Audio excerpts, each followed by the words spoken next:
Hello everyone, so welcome back to another video of JavaScript tutorial. Previous video में हमने discuss किया था कुछ जावास्क्रिप्ट बेसिक्स को एंड उसकी कुछ रिलेटेड टेक्निकल टर्म्स को. सो होपफुली वो टर्म्स आपको एंड द कंसेप्ट क्लियर होगा. आज हम आगे इनिशिएट करेंगे कि क्लाइंट साइड जावास्क्रिप्ट, जो कि हमारे पास प्रीवियस वीडियो में टर्म आई थी क्लाइंट साइड जावास्क्रिप्ट, वो क्या होता है हम उसको समझेंगे. तो बेसिकली जो क्लाइंट साइड जावास्क्रिप्ट होती है वो एक फॉर्म ऑफ लैंग्वेज होती है हमारे पास. फर्स्ट ऑफ ऑल तो हमें ये समझना है कि क्लाइंट साइड जावास्क्रिप्ट जो है वो भी एक तरह की एक फॉर्म है लैंग्वेज की. ये स्क्रिप्ट जो होती है वो इंक्लूड करते हैं या रेफरेंस होती है HTML डॉक्यूमेंट से for the code to be interpreted by the browser. यानी कि जब हम जावास्क्रिप्ट का कोड लिखते हैं, क्योंकि जावास्क्रिप्ट हमारे पास एक काइंड ऑफ स्क्रिप्टिंग लैंग्वेज है जो कि आजकल फ्रंट एंड की फंक्शनैलिटी को और ज़्यादा इम्प्रूव कर रही है. बैक एंड के लिए भी हम इसको यूज़ कर सकते हैं. हम अपने डेटा को भी स्टोरेज कर सकते हैं थ्रू जावास्क्रिप्ट के थ्रू. तो हम क्या कर रहे हैं यहाँ पर कि जो ब्राउज़र इंटरप्रेट करेगा, जो भी ब्राउज़र इंटरप्रेट करेगा, इंटरप्रेट का मतलब मैंने प्रीवियस वीडियो में समझाया था in the technical section also you can watch, कि इंटरप्रेटर का मतलब होता है स्टेप बाय स्टेप चेकिंग करेगा इंटरप्रेटर की, एक एक करके लाइन को डिटेक्ट करता है कि वो कोड आपका लिखा हुआ सही है या गलत है. इन केस अगर आपकी कोई भी लाइन गलत होती है तो वो आगे नहीं बढ़ता है, वो पहले हमें उस लाइन को ठीक करना पड़ता है, तभी जाके वो आगे रन करता है. ठीक है. तो यहाँ पर क्या होता है कि जो वेब पेज है उसको ज़रूरी नहीं है कि स्टैटिक HTML ही चाहिए होगी. स्टैटिक HTML का मतलब होगा कि HTML की कंटेंट ही उसको चाहिए हो. ठीक है. But it can include programmes that can interact with the user. पर यहाँ पर हमें वो प्रोग्राम्स भी चाहिए जो यूज़र के साथ क्या कर सके, इंटरेक्ट कर सके. इंटरेक्ट कर सके, किस तरीके से इंटरेक्ट कर सके वो मैं प्रीवियस वीडियो में ऑलरेडी एक्सप्लेन कर चुकी हूँ. तो जिन स्टूडेंट्स ने मेरी प्रीवियस वीडियो वॉच नहीं की है वो प्लीज़ मेरी प्रीवियस वीडियो को वॉच कर सकते हैं. एंड यूज़र के साथ वो इंटरेक्ट कर सके और कंट्रोल कर सके ब्राउज़र को, और HTML के कंटेंट को डायनामिकली क्रिएट कर सके. लेट्स से डायनामिकली क्रिएट कर सके. क्या मतलब है इस चीज़ का? इस चीज़ का ये सिंपली सा मतलब है कि फॉर एग्जाम्पल आप एक ब्लॉगिंग की वेबसाइट क्रिएट कर रहे हो. ठीक है, राइट. एक ब्लॉगिंग की वेबसाइट क्रिएट कर रहे हो. I hope everyone knows about blogging. And blogging basically आपके पास कंटेंट जनरेशन करके एक वेबसाइट होती है जहाँ पे हम अलग अलग तरह के कंटेंट्स देख सकते हैं, like top 20 places in India to visit, to travel. तो इस तरीके की इन्फॉर्मेशन, करेक्ट इन्फॉर्मेशन हमें वेबसाइट्स में मिल जाती है थ्रू ब्लॉगिंग.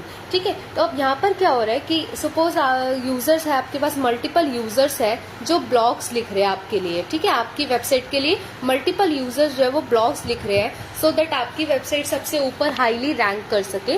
तो यहाँ पर क्या हो रहा है कि सपोज हमारे पास जो कंटेंट बन रखे हैं हमारी वेबसाइट पे कुछ स्मॉल करके कंटेंट्स क्रिएट हो रखे हैं, राइट. अब यहाँ पर जैसे फॉर एग्जांपल फर्स्ट ब्लॉगर आता है हमारे पास. फर्स्ट ब्लॉगर ने एक कंटेंट लिखा, उसका एक कंटेंट यहाँ पे डिस्प्ले हो गया.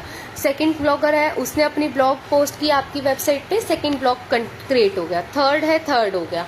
तो क्या मतलब, जब यूजर नेक्स्ट अगले दिन आगे के ब्लॉग्स लिखेगा तो डायनामिकली क्रिएट कर देगा HTML कंटेंट, मतलब कि ऑटोमेटिकली अपने आप को एक्सपैंड करता जाएगा और हम मल्टीपल ब्लॉग्स यहाँ पे क्रिएट कर सकते हैं बिना किसी स्ट्रक्चर के. यानी कि हम ये इसको लिमिट नहीं कर सकते कि यहाँ पे सिर्फ 6 ही ब्लॉग्स लिखे जा सकते हैं. जैसे जैसे यूज़र जो है आपकी वेबसाइट पे ब्लॉग्स को डालता रहेगा वैसे वैसे यहाँ पर और ब्लॉग्स के कंटेंट क्रिएट होते जाएंगे. और हो सकता है अगर हमने अच्छे से अपनी फंक्शनैलिटी यूज़ कर रखी होगी जावास्क्रिप्ट की, तो यहाँ पे आपने देखा होगा मोस्ट ऑफ द वेबसाइट पे रीड मोर का ऑप्शन होता है. यूज़र इस पर क्लिक करता है और फर्दर उसको और ज़्यादा कंटेंट देखने को मिलते हैं, right. So this is the functionality of JavaScript. This is how powerful a JavaScript programming language can be. And JavaScript client side mechanism जो होता है वो प्रोवाइड करता है हमें एक बहुत सारे advantages over traditional CGI server side scripts. ठीक है. यहाँ पे CGI की फुल फॉर्म जो होती है बेसिकली बेटा वो होती है कॉमन गेटवे इंटरफेस. ठीक है. तो जिन भी स्टूडेंट्स को CGI की फुल फॉर्म नहीं पता वो नोट डाउन कर लीजिए अभी, कॉमन गेटवे इंटरफेस.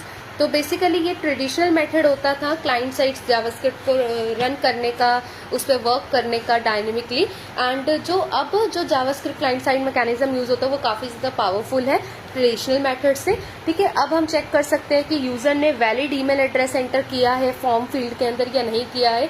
तो ये यही बता रहे हैं कि किस तरीके से क्लाइंट साइड जावास्क्रिप्ट पावरफुल है और ट्रेडिशनल मेथड्स के थ्रू कि हम एक एक चीज को बहुत अच्छे से वैलिडेट कर सकते हैं, उसको वेरीफाई कर सकते हैं। ठीक है, जब भी कोई यूजर जो है किसी भी फॉर्म को सबमिट करता है तो एक जावास्क्रिप्ट का कोड रन होगा जो हर एक चीज को, हर एक फॉर्म की चीजों को चेक करेगा कि क्या वो चीजें हमारे पास सही है या नहीं है। लेट्स से फॉर एग्जांपल आपने एक फॉर्म क्रिएट किया है HTML में।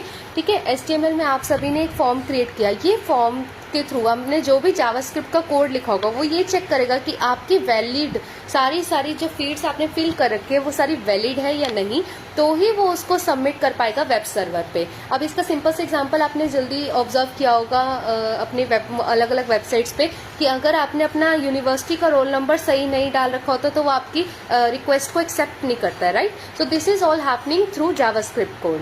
ठीक है, अब ये जो है यूज किया जा सकता है हम किसी भी इवेंट्स को इनिशिएट करने के लिए, यानी कि अगर बटन क्लिक होगा तो कहाँ पे रीडायरेक्ट हो सकता है, किसी भी लिंक के क्लिक पर कैसे रीडायरेक्ट हो सकता है, या कोई भी अदर एक्शन चाहे उसको एक्सप्लिसिटली रन किया जा सके या इम्प्लिसिटली रन किया जा सके, वो सब हम जावास्क्रिप्ट के कोड के थ्रू क्या कर सकते हैं, कंट्रोल कर सकते हैं। सो बेसिकली कंक्लूजन ये है वीडियो का कि जावास्क्रिप्ट में क्लाइंट साइड का क्या इंपॉर्टेंट रोल है और how it is better than CGI जो ट्रेडिशनल मेथड यूज होता था, यानी कि कॉमन गेटवे इंटरफेस जो यूज होता था उससे किस तरीके से बेटर है। ठीक है, तो जिससे हम अपने वैलिड ईमेल एड्रेसेस चेक कर सकते हैं, एंट्रीज जो है फॉर्म की वो सही पुट कर रखी है, तभी हमारा डेटा जो है वेब सर्वर पे सेव होगा, वरना कोई भी यूजर गलत डेटा डाल के वेब सर्वर पे सेव कर देगा एंड उससे क्या होगा, हमारे जो डेटाबेस है उसका लोड बढ़ेगा और कुछ नहीं होगा। तो इन सभी चीजों को वैलिडेट करने के लिए, बेटर बनाने के लिए और बहुत सारे अलग अलग इवेंट्स ट्रिगर करवाने के लिए हम जावास्क्रिप्ट का, क्लाइंट साइड जावास्क्रिप्ट का यूज करते हैं। एंड आई होप कि ये आपको क्लियर होगा। And if you like the video please do like, comment, share and subscribe to our channel Subjectsaholic. Thank you.